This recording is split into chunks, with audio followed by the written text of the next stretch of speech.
जय हिंद दोस्तों, एक बार फिर से स्वागत है आपके अपने YouTube चैनल एग्जाम की तैयारी पे। जैसा कि आप सभी लोग को पता है दोस्तों कि आज सुबह में 8 बजे आपका ऑनलाइन यानी लाइव क्लास चल रहा था। किस चीज का? तो ओरिजिनल पेपर का। ये ओरिजिनल पेपर किस चीज का था दोस्तों? तो ये ओरिजिनल पेपर था दोस्तों पारा सेंटर बेंगलोर का। ठीक है, तो इसको जिस बच्चों ने अभी तक इस क्वेश्चन पेपर को सॉल्व नहीं किया है तो जाके डिस्क्रिप्शन में लिंक है, क्लिक करके इस क्वेश्चन पेपर को जरूर सॉल्व करें, क्योंकि इसमें जीके और जीएस के इंपॉर्टेंट क्वेश्चन डिस्कस किए गए हैं। ठीक है, जो परीक्षा में पूछा गया था। क्वेश्चन पेपर दोस्तों थोड़ा सा हार्ड था, इसीलिए आपको थोड़ी सी ज़्यादा मेहनत करनी पड़ेगी। तो इसी का दोस्तों हम दूसरा पार्ट लेके आए हैं। दूसरा पार्ट किस चीज़ पे है? दूसरा पार्ट है मैथ का। ठीक है, तो जो बच्चों का मैथ थोड़ा सा भी कमजोर है तो इस वीडियो को पूरा अंत तक देखिएगा, क्योंकि आपको एकदम आसान भाषा में हम आपको मैथ का सारा इन्फॉर्मेशन, ट्रिक एंड टिप्स सब दे देंगे। ठीक है, तो चलिए वीडियो को शुरू करते हैं और जानते हैं कि बेंगलोर सेंटर में इस बार किस प्रकार का मैथ के सवाल पूछे गए थे। ठीक है, तो इस वीडियो को पूरा अंत तक देखिएगा। I really appreciate your time. चलिए दोस्तों, देखिए पहला क्वेश्चन आपके आंखों के सामने है, यानी कि आपके स्क्रीन पे है सेक्शन सी से। ठीक है, तो सेक्शन सी आप सभी लोग को पता होता है दोस्तों, मैथ का ही होता है सेक्शन सी। ठीक है, चलिए तो देख सकते हैं ओरिजिनल क्वेश्चन पेपर है, मैथमेटिक्स लिखा हुआ है। तो पहला क्वेश्चन है दोस्तों कि 5, 25, 125 श्रृंखला की अगली संख्या क्या होगी। देखिए दोस्तों है 5, नोट करते रहिए, 25, ठीक है, 125। तो पूछा है यहाँ पे अगली संख्या क्या होगी। ठीक है, देखिए 5 का गुणा 5 में किया है तो कितना आया है? 25 आया है। ठीक, फिर 25 का गुणा किस में किया है? 25 का गुणा किया है 5 में, तो 125 आया है। ठीक, तो 125 में 5 का गुणा करेंगे तो कितना आएगा? तो 125 में यदि आप 5 का गुणा करेंगे तो आएगा 625। तो इसीलिए इसका राइट आंसर होगा ऑप्शन नंबर सी। ठीक है, तो चलिए इस क्वेश्चन को दोस्तों आप सभी लोग सॉल्व करते रहिएगा। चलिए दोस्तों, तो अगला क्वेश्चन भी काफी ज्यादा शानदार है। क्वेश्चन है कि ए और बी, ठीक है, दो लोग हैं, कौन से? ए और बी। ठीक, एक काम को 10 दिन में और दूसरा उसी काम को 15 दिन में पूरा करता है, यानी कि ए उस काम को दोस्तों 10 दिन में पूरा कर लेता है। ठीक, और बी उसी कार्य को 15 दिन में पूरा करता है। ठीक, यदि ए काम शुरू करता है तो दोनों एक एक दिन छोड़ के, हाँ दोस्तों देखिए दोनों एक एक दिन छोड़ के कर रहे हैं, यानी कि ए एक दिन कर रहा है तो बी उसके अगले दिन कर रहा है, यानी कि ए आराम कर रहा है जिस दिन बी कार्य कर रहा है। ठीक, चलिए तो काम करने में काम खत्म होने में कितना वक्त लगेगा? ठीक है, कितने दिन लगेंगे? चलिए इनको हम सॉल्व करते हैं। देखिए ए है, ठीक है, नोट करते रहिए, बी है, बी ले रहा है 15 दिन और ए ले रहा है 10 दिन। ठीक है, तो सबसे पहले इसका एलसीएम निकालेंगे तो हमको पता चल जाएगा टोटल काम कितना है। ठीक, तो टोटल काम होगा दोस्तों 30। ठीक है, चलिए इसको डिवाइड कर दीजिए। ठीक, 15 से डिवाइड करेंगे तो कितना आएगा? 2 आएगा। 10 से डिवाइड करेंगे तो कितना आएगा? 3 आएगा। यानी देखिए दोस्तों ए एक दिन में 3 कार्य कर रहा है और बी एक दिन में 2 कार्य कर रहा है। ठीक है, यानी दोनों मिलके 2 दिन में 5 कार्य कर रहे हैं। ठीक है, नोट कर लीजिए, दोनों मिलके 2 दिन में 5 काम कर रहे हैं, एक एक दिन का अंतर देके। ठीक, तो चलिए देखिए 2 दिन में 5 कार्य हो गया हमारा। ठीक है, 4 दिन में कितना कार्य होगा दोस्तों हमारा? 10 कार्य हो जाएगा हमारा 4 दिन में। ठीक, 8 दिन में कितना कार्य हो जाएगा दोस्तों? 20 काम हो जाएगा हमारा 8 दिन में। तो देखिए 10 और 20 को यदि आप जोड़ते हैं तो आ जाएगा कितना? 30, यानी टोटल काम हमारा आ गया। ठीक, और 8 और 12 को देखिए, 8 और 4 को जोड़ेंगे तो कितना आ गया? 12, यानी कि 12 दिन में ये पूरा टोटल काम हो जाएगा। तो राइट आंसर आप फटाक से ऑप्शन नंबर ए को मार के आगे चल बढ़ेंगे। ठीक है, चलिए अगला क्वेश्चन सॉल्व करते हैं दोस्तों। क्वेश्चन को आप अपने पेन और कॉपी पे जरूर लिखते रहिएगा, आपकी काफी ज्यादा मदद होगी। क्वेश्चन है दोस्तों अगला कि 7 साल के लड़के की आयु का औसत 20 वर्ष है। ठीक है, 7 लड़कों की आयु है दोस्तों, ठीक है, उनकी आयु का औसत 20 वर्ष है। ठीक है, यदि पहले 6 लड़कों की आयु, ठीक है, पहले 6 लड़के की आयु औसतन 19.5 वर्ष थी तो 7वें लड़के की आयु कितनी होगी? ठीक है, देखिए दोस्तों पहले मान लीजिए 6 लड़के थे, ठीक है, तो उनकी औसत आयु 19.5 वर्ष थी। ठीक है, एक बच्चा बढ़ गया यानी 7 हो गए तो उनका औसत आयु 20 आ गया। तो पूछा है कि उस 7वें बच्चे की आयु कितनी रही होगी। ठीक, चलिए तो सबसे पहले दोस्तों हम 7 का गुणा कर लेते हैं 20 में, सभी बच्चों का आयु निकल के आ जाएगा। तो कितना आ गया सभी बच्चों का? तो 120 आ गया दोस्तों सभी बच्चों का आयु। ठीक, अब निकालेंगे किसने? अब 6 बच्चे की आयु निकालेंगे। देखिए 6 कर लिया मल्टीप्लाई। ठीक है, 19.5 वर्ष पूछा है। ठीक है, 19.5 वर्ष पूछा है कि 19.5 में कितना होगा। ठीक, तो चलिए हम 19.5 कर लेते हैं। ठीक है, चलिए तो इनका मल्टीप्लाई करिए और आंसर बताइए कि मल्टीप्लाई करने के बाद कितना आपका आंसर आ रहा है, यानी मल्टीप्लाई आप सब लोग फटाक से करिए। ठीक, चलिए तो जो बच्चों ने मल्टीप्लाई कर लिया है आ रहा होगा 117। ठीक है, चलिए 117 जिन बच्चों का आ गया वेरी गुड। चलिए तो अब दोस्तों हम क्या करेंगे, अब हम करेंगे डिवाइड, यानी कि 140। देखिए सॉरी दोस्तों, 20 और 17 के साथ का गुणा करेंगे तो आएगा 140। तो 140 में से आप कितना घटा देंगे, 117 को, तो घटाने पे क्या आएगा, 23 आएगा। ठीक है, यानी 7वें बच्चे की जो आयु थी वो 23 वर्ष का था, यानी कि ऑप्शन नंबर डी इसका एकदम राइट आंसर होगा। ठीक, चलिए अगला क्वेश्चन हमारा। चलिए दोस्तों, तो अगला क्वेश्चन भी काफी ज्यादा शानदार है। क्वेश्चन है कि एक बहुभुज के 44 विकर्ण है तो उनमें भुजाओं की संख्या बताओ। ठीक है, चलिए देखिए विकर्ण पूछा है। ठीक, लिख लीजिए सबसे पहले विकर्ण, कितने विकर्ण है दोस्तों, तो 44 विकर्ण है। पूछा है संख्या बताओ भुजाओं का। ठीक है, तो फटाक से फार्मूला पुट करेंगे, क्या लिखिए फार्मूला, एन, ठीक है, एन टर्म माइनस एन कोष्टक में एन माइनस 1, ठीक है, अपान में 2, फिर माइनस एन कर देंगे। ठीक है, चलिए अब इसी को हम सॉल्व करेंगे, विकर्ण का फटाक से आंसर निकल के आ जाएगा। चलिए देखिए क्या हो गया दोस्तों, यहाँ पे ये हो जाएगा 44, ठीक है, is equal to N H square. ठीक, फिर हो जाएगा माइनस, फिर हो जाएगा -2n अपान में 2। देखिए 2 का इसमें हम क्रॉस मल्टीप्लीकेशन कर देंगे। ठीक, तो कितना हो जाएगा, ये हो जाएगा 88। ठीक है, इज इक्वल टू एन का स्क्वायर माइनस 3n। ठीक है, इस साइड को हम सॉल्व कर लिए हैं तो 3n आ गया इसका वैल्यू। ठीक, चलिए अब इसी को वैल्यू को इसको हम इधर ले आते हैं। ठीक है, क्योंकि हमको फैक्टराइज करना है इसका, तो चलिए ले आए, हो जाएगा n का स्क्वायर, देखिए ये n है, ठीक, -3n हो जाएगा। ठीक, ये उधर प्लस था तो इधर आके माइनस हो जाएगा, तो यानी 88 हो जाएगा।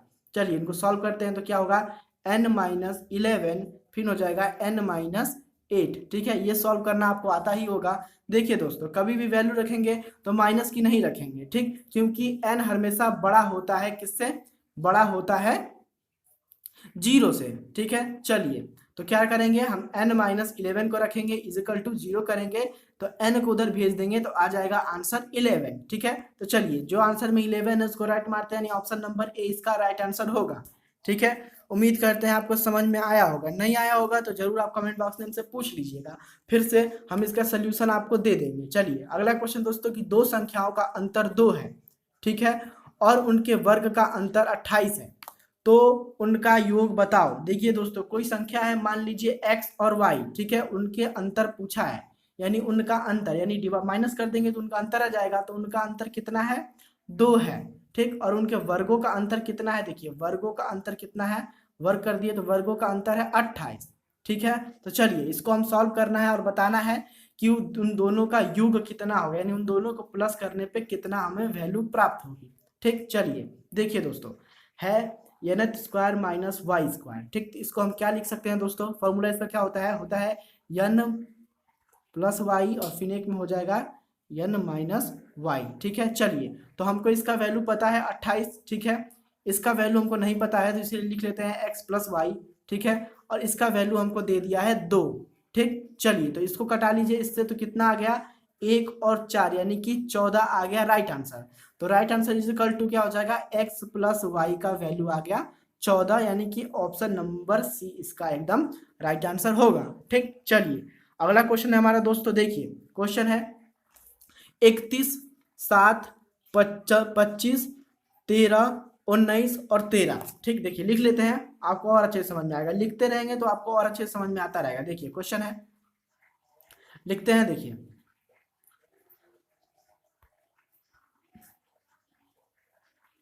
31, ठीक, 7, 25, 13,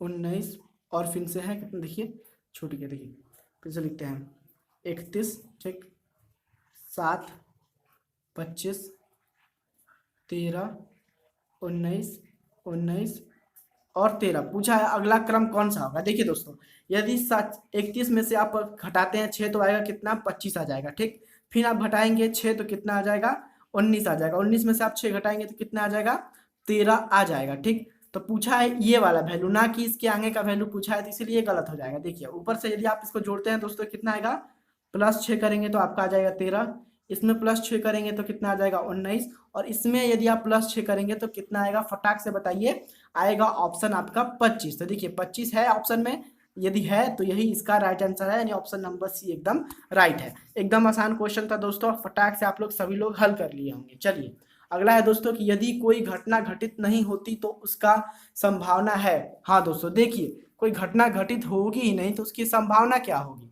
जैसे सिक्का उछालते हैं दोस्तों तो 50% संभावना होती है हेड आने की और 50% संभावना होती है टेल आने की। ठीक, तो यदि हम सिक्का उछालेंगे ही नहीं तो संभावना किस चीज की होगी, तो इसीलिए इसका राइट आंसर होगा ऑप्शन नंबर सी यानी कि 0। ठीक, चलिए अगला क्वेश्चन है दोस्तों हमारा कि 1589 मिलीग्राम को ग्राम में बदलो।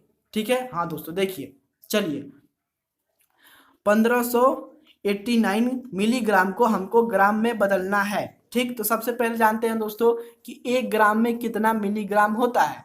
तो 1 ग्राम में दोस्तों 1000 ग्राम होता मिलीग्राम होता है। ठीक है, यानी कि 1 ग्राम में 1000 मिलीग्राम होता है। तो हम भाग दे देंगे दोस्तों 1000 से, तो फटाक से इसका राइट आंसर निकल के आ जाएगा। ठीक, तो भाग दे दीजिए। जिन बच्चों का आया है ऑप्शन नंबर बी, उनका एकदम करेक्ट आंसर होगा। चलिए अगला क्वेश्चन देखते हैं। क्वेश्चन क्या है, क्वेश्चन दोस्तों कि एक बल्लेबाज 12वीं पारी में, ठीक है, 63 रन बनाता है जिसके कारण उसका औसत 2 रन बढ़ जाता है। ठीक है, 12वीं पारी के बाद उसका नया औसत ज्ञात कर। हाँ दोस्तों देखिए, मान लीजिए कि जो 11वीं पारी तक वो खेला है, ठीक, उसका जो वैल्यू रहा होगा वो रहा होगा x, यानी कि उसका जो रनों का प्रतिशत रहा होगा, औसत रहा होगा, वो x रहा होगा मान लीजिए। ठीक, चलिए तो 12वीं पारी देख लिए, तो एक पारी का आ गया x, तो इसीलिए 11 पालियां हैं तो 11x हो जाएगा। ठीक है, चलिए तो प्लस कर लेंगे। अब 12वीं पाली का भी रन हम प्लस कर लेंगे, तो 12वीं पाली का रन कितना है, 63 है। ठीक है, 63 रन हम जोड़ लिए। ठीक है, चलिए टोटल हो गई 12 पाली। ठीक, और इससे कर देंगे हम 12 का मन डिवाइड। ठीक है, चलिए अगला क्वेश्चन है दोस्तों हमारा x 2 रन बढ़ जाता है दोस्तों उसका। ठीक है, 2 रन अधिक मार देता है तो उसका पारी औसत बढ़ जाता है। ठीक, और अपान में कर लेंगे 1। ठीक, अब करेंगे दोस्तों क्रॉस मल्टीप्लीकेशन। ठीक है, चलिए तो फटाक से क्रॉस मल्टीप्लीकेशन करके ले आते हैं, वैल्यू हो जाएगा 12x। आप नोट करते रहिएगा दोस्तों, प्लस 24, ठीक है, इज इक्वल टू 11x। ठीक, प्लस आ जाएगा 63। ठीक है, चलिए तो इसको सॉल्व कर लेंगे तो x का वैल्यू निकल के आएगा दोस्तों 39। ठीक है, ये एकदम राइट आंसर नहीं होगा दोस्तों, घबराइए नहीं, ये राइट आंसर नहीं होगा क्योंकि 11वीं पाली तक तो वैल्यू था 11x। ठीक है, 2 रन और अधिक मारा है तो इसीलिए आप x प्लस 2 करेंगे। ठीक है, x प्लस 2 क्योंकि 2 रन बढ़ जाता है औसत। ठीक, तो x का वैल्यू आ गया 39, प्लस 2 कर देंगे तो आ जाएगा 41। ठीक है, तो इसीलिए इसका राइट आंसर होगा ऑप्शन नंबर डी। चलिए अगला क्वेश्चन सॉल्व करते हैं दोस्तों, जानते हैं अगला क्वेश्चन क्या है। चलिए दोस्तों, तो अगला क्वेश्चन में दोस्तों काफी ज्यादा शानदार है। क्वेश्चन है कि त्रिभुज की परिधि 600 मीटर है। ठीक है, यदि अनुपात 12:13:15 है तो सबसे लंबी भुजा ज्ञात करो। ठीक है दोस्तों, परिधि पूछा है, परिधि पूछा नहीं है, परिधि दे दिया है। ठीक, लिख लीजिए परिधि, उसके नीचे लिख लीजिए 600। ठीक, बता दिया है कि 600 परिधि है, टोटल एरिया है।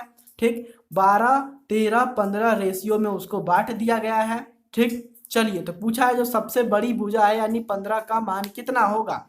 ठीक, चलिए तो फटाक से आप सभी लोग 12, 13, 15 को जोड़ लीजिए। जोड़ने के बाद कितना आएगा आपका आंसर कमेंट बॉक्स में फटाक से बता दीजिए। ठीक है, जो बच्चे का जोड़ने के बाद आ रहा है 40, उनका जवाब है एकदम सही। ठीक है, 40 जोड़ लीजिए। चलिए 40 इक्वल टू कितना कर लेते हैं हम, 600 कर लेते हैं। एक जीरो से एक जीरो कटा दिए। ठीक है, चलिए अभी कितना बचा हमारे पास, बचा 4 इज इक्वल टू 60 बचा हमारे पास। ठीक है, चलिए तो यदि आप इसको भी कटाएंगे तो फटाक से बताइए कटा के कि इसका राइट आंसर कितना आ रहा है। ठीक है, चलिए कटाइए, 6 को 60 को 40 से कटाइए, कटाइए, इसका आपका वैल्यू खुद बताना होगा हमको। ठीक है, चलिए जो बच्चों का आ रहा है ऑप्शन नंबर क्या 15 जिनका आ रहा है वो है एकदम राइट। ठीक है, यानी कि एक का मान आ गया 15। ठीक है, तो सबसे बड़ी भुजा कौन सी थी, 15 ही थी। तो 15 का यदि 15 का वैल्यू निकालेंगे तो 15 में 15 का गुणा करना पड़ेगा। तो फटाक से राइट आंसर क्या निकल के आ जाएगा दोस्तों, तो राइट आंसर जो निकल के आने वाला है दोस्तों, क्या आने वाला है, ऑप्शन नंबर डी यानी कि 225। ठीक है, चलिए कंफ्यूज मत होइएगा दोस्तों। चलिए आगे बढ़ते हैं। अगला क्वेश्चन हमारा दोस्तों कि ए राइस शब्द के अक्षरों को कितनी बार व्यवस्थित किया जा सकता है, ठीक है। ए राइज के शब्द को कितनी बार दोस्तों अलट पलट करके व्यवस्थित किया जाता है। तो इसका एकदम आसान ट्रिक बताते हैं दोस्तों, आप एकदम नोट कर लीजिए। देखिए सबसे पहले आप लिख लीजिए ARISE, ठीक। अब देखिए कितने फैक्टोरियल हैं, देखिए इसमें फैक्टोरियल है दोस्तों 5, ठीक। 1 2 3 4 5। तो सबसे पहले आप लिखिए 5 मल्टीप्लाई 4 मल्टीप्लाई 3 मल्टीप्लाई 2 मल्टीप्लाई 1, ठीक है। देखिए इसका ये हो गया, इसका ये और ये, ठीक। अब डिप कर दीजिए इनका मल्टीप्लाई, ठीक है। देखिए 5 में यदि आप गुणा करेंगे 4 का तो आएगा 20, 20 में गुणा करेंगे दोस्तों आप 3 का तो आएगा 160, ठीक। 160 में गुणा करेंगे दोस्तों आप 2 का तो कितना आएगा राइट आंसर, ठीक है। बताइए फटाक से बताइए कि 160, देखिए 5 20, ठीक है। 20 में गुणा करेंगे 3 का तो आएगा 60, ठीक है। 60 में गुणा करेंगे 2 का तो कितना आएगा, ठीक है। जो बच्चों का आ रहा है 120, उनका जवाब एकदम राइट आंसर है, यानी कि ऑप्शन नंबर बी एकदम सही है 120। देखिए दोस्तों ऐसे क्वेश्चन पूछेगा तो आपको ऐसे ही सॉल्व। चलिए दोस्तों हमारा अगला क्वेश्चन भी काफी ज्यादा शानदार है। क्वेश्चन है कि एक व्यक्ति 320 आम की विक्रय मूल्य पर 400 आम बेच देता है, ठीक है।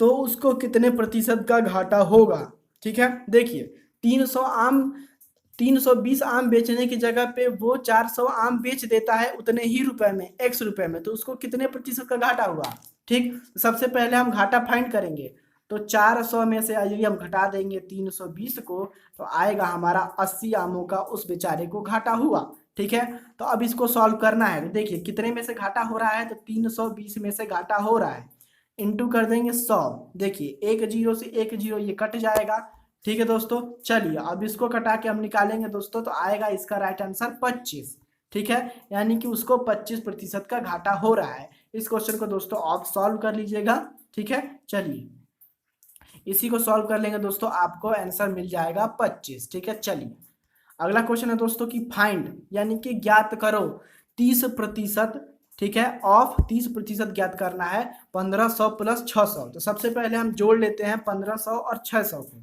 ठीक है, तभी तो इसका हम 30% निकालेंगे।